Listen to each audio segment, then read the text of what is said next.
Welcome, everybody. Welcome to SNTV, our rather grandly named collection of videos and interviews with celebs, friends, businesses, young business founders, all that sort of stuff that we think is really interesting for you guys to have a look at and to learn about. And today, I'm delighted to be talking to Millie Marsden, once a neighbour of mine, now no longer living in London, but she's set up a really interesting business, and the hint is behind her, I suspect. But morning, Millie, how are you? Very good, thank you. Thanks for having me, Dawes. Not at all. It's a real pleasure. And you've created Milldred, your business. And I'm not going to talk about dungarees because I know nothing about dungarees, but I know really passionate about it. You are. And so maybe you could tell us a little bit about Milldred, how you set it up and how it all sort of got underway. Absolutely. So, hi everyone, I'm Millie, and yes, I'm the founder and director of a company called Milldred. Milldred is a brand of dungarees, as Dawes said, responsibly made dungarees, which means people, planet, and profit are all level in terms of priority.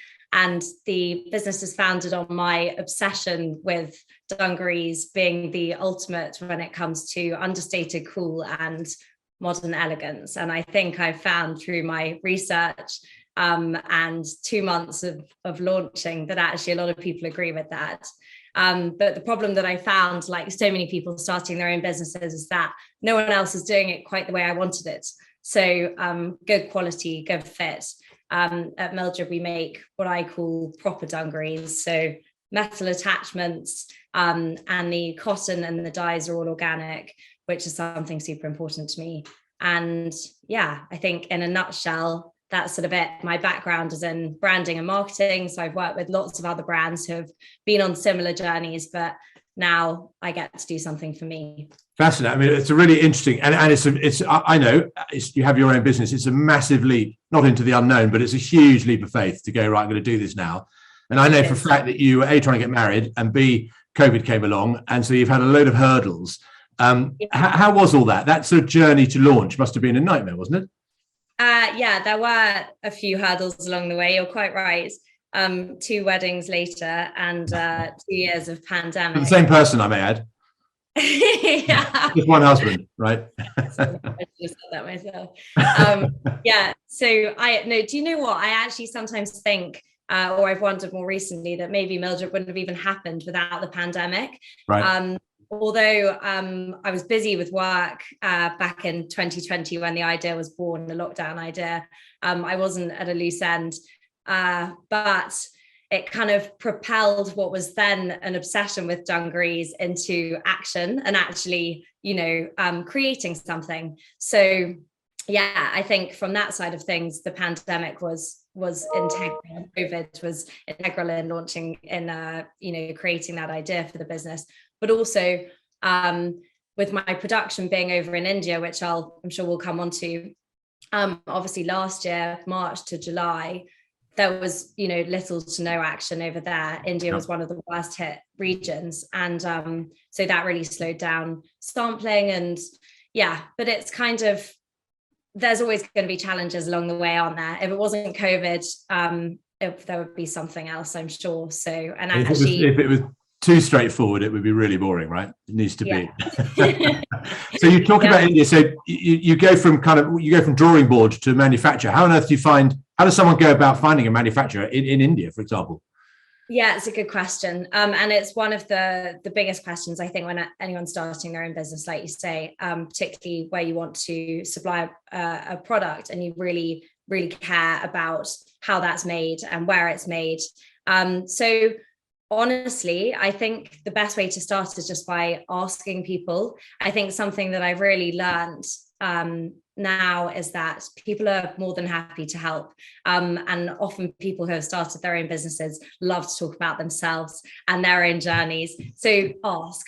And I have one particular friend actually who was incredibly helpful in those first stages. She was at the time was a women's wear buyer at Net-a-Porter. So she was already working with lots of other luxury fashion brands. And so she was able to recommend a few. And then I went off and did my due diligence and looked into how they were operating. And I realized whilst I was looking into them that there were, it helped me realize exactly what I was looking for. one of those things was that I really wanted to partner with another female founded business. So that's one of the things that led me to the company that I'm working with now. But I also learned that, interestingly, the original hard-wearing cotton that dungarees are made from originated from a town just north of Mumbai, which is where mine are now made, called Dongri. And so that fabric was being used for workwear generally back in the 1800s, and then come 1853, I think it was, the Brits appropriated that name. We won't go into that too much, but yeah. And dungarees were born. So actually, I think by going to India, not only have I found a fantastic company who have established relationships with specialists like cotton mills and all these different suppliers that I'm working with beneath them over years, but they also, I feel like I'm sort of going to the motherland of dungarees. So I'm really proud to be working with them and sourcing from India. Yeah. That's a great story, actually. It's a lovely circle to complete in a way, isn't it? I think so. Yeah. Oh, it's brilliant. And none of this comes without a cost, and that's another one of the great dilemmas. Is, crikey, how on earth do I start funding all this? So how did you fund your startup? So to begin with, it was just me putting away. I was working full time, so I was, just taking small amounts of money from my monthly paycheck and putting that towards these very early stages where you're just trying to figure things out, samples and looking into branding and whatnot. And then actually the first slightly larger payment came from a bonus that I was given by my employer at the time, unexpectedly, I must say. So that went towards my deposit for production, which is quite satisfying. But then actually more notably, I spent last year sort of 2 to 3 month process over the summer of 2021 applying for a Virgin startup loan. Okay. Which is a fantastic scheme, and that has enabled me to get from trying things out and finding a supplier that I wanted to work with to actually being able to afford to work with them, place a stock order, and get to where I am now. So trading. Okay, brilliant. That's brilliant. And so the Virgin startup, I've not come across. I wish I'd known about that back in the day. When I was around back in the dark. I know. How did you stumble across that? So it was recommended to me by an accountant that I was working with, and it really is the most incredible scheme. So it's a personal loan that's awarded to founders. If you have a co-founder, which I don't, each co-founder can take, I think it's between 500. You can apply for a loan for between £500 and £25,000. And the repayment terms are 1 to 5 years and low interest rates. Wow. So it really, it's fantastic. And I would implore anyone who's thinking of launching a business to look into it if they don't have the funds readily available, which most people don't. It's so vital. Yeah, honestly, it's not just the funds though. With Virgin, you also get, for me, being a more kind of creative, strategically minded person, that obviously that's all great for starting a business, but the commercials is something that I really had a lot to learn. Yeah. And before you're able to submit your application, so you do your business plan and your sales forecasting, it's all very daunting and overwhelming, but you're given help by there's a whole load of people on hand to help you. And then once you've launched, you're not just let loose with the cash that you've been awarded and said, okay, good luck. You then have a community of other people who have got their loans and advisors who are there to help you. So yeah, it's amazing. That's really important. We crowdfunded actually originally, whatever it was, 10 years ago, and the beauty of that was it gives you a structure. You are forced to put yourself into a structured way of working, which is, you might not have done otherwise. It's really beneficial. As you say, a huge amount of people to fall back on for advice. What do you think is the best bit of advice you've been given in starting your own business? Yeah, good question. I think the best bit of advice that I've been given is to be brave.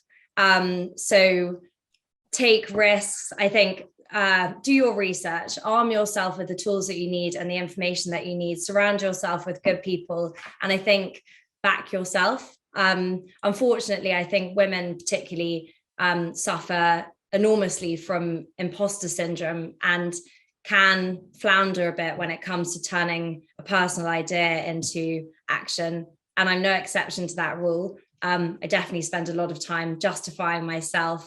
But I guess bravery is knowing that it's okay not to have the answers to everything straight away. Like you'll fail a bit, you'll succeed at some things, and you'll figure it out as you go, and that's fine. But yeah, if you don't try, then you'll never know. It's the sort of the age-old thing. Very, very good advice. I love that. And pros and cons. I mean, I know there's a lot of pros and cons in running your own business. What have you found are the main pros and cons to running a small business? It's early days, but at the moment, I think the things that I enjoy the most are getting up every day and being able to do something that I'm truly passionate about, something that I created. I'm involved in all the detail. I'm a control freak. So it's good to be able to, to have that control and learning new things every day. But then also, getting feedback from customers, and it's all kind of tied in together. So, but then again, on the flip side, so the more challenging things is with all of that satisfaction from creating a business with integrity that I care passionately about, comes a lot of pressure and sleeplessness. And also, I think I used to work for a marketing and branding agency where, albeit over Zoom for the last couple of years, you are surrounded by people. You're constantly on Zoom calls. You're constantly engaging with other brands and clients, and there's just people all around all the time.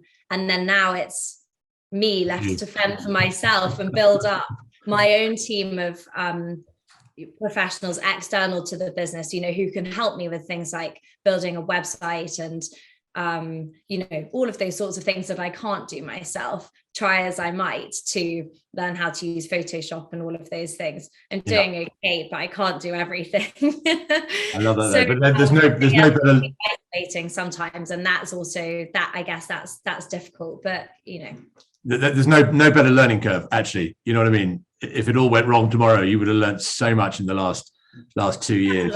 100%. I reinforce myself with that. Yeah. And what's to come? So it's a really fascinating start to business life and all the rest of it. What's happening in the next 12 months? What excitements have we got? So over the next 12 months, you might see some new colours. And hopefully sort of in the run up to Christmas, you might find Milldred at some fairs and things like that. At the moment, Milldred dungarees are being sold online through milldred.com and also through our Instagram. But it would be nice to have a physical presence at some events and things like that throughout the year. So hopefully that will be happening. Yeah, I think that's about it. I've got wild aspirations to create children's dungarees and little tiny ones for babies and things like that, but all in good time. One thing at a time. So people should go to milldred.com. That's MILLRED.com. Buy the dungarees. They're probably not for me. Presumably these are not men's. I don't see myself. Although I love the what was the phrase you used before? Something cool, understated cool. That's a look I've been looking for years. I still haven't managed it. So I've learned something this morning for sure. But look, really, really lovely to talk to you, Millie, and good luck. Best of luck with everything. And maybe we'll catch up in a year's time when you're knocking out children's dungarees left, right, and centre. But you're going to say knocking out children. Well, maybe you will be. I mean, who knows? Well, what better inspiration for children's clothes than having your own, eh? Right. All right, Millie, look, lovely to talk to you, and thanks so much for joining us. And we'll speak soon. Bye, Dawes. All right, bye.